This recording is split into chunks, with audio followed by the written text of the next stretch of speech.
Pakistan in particular faces a major threat from the Taliban Pakistan.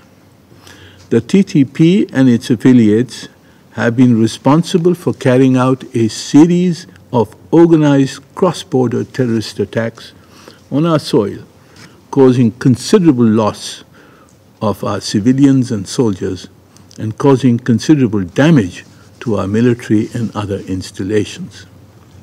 We have lost hundreds of our brave soldiers and civilians in these attacks just this year alone. And last week, a TTP-affiliated group carried out a heinous attack on our security personnel in Dera Ismail Khan, resulting in the loss of more than 23 precious lives.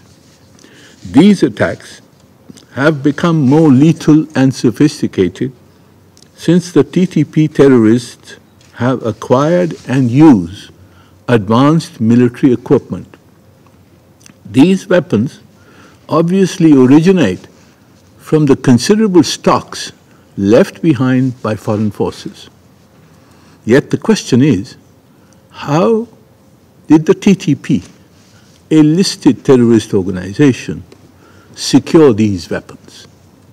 Pakistan demands that the United Nations, whether UNAMA or another agency, conduct a thorough investigation to elicit how these weapons got in the hands of the TTP and to identify ways of retrieving them.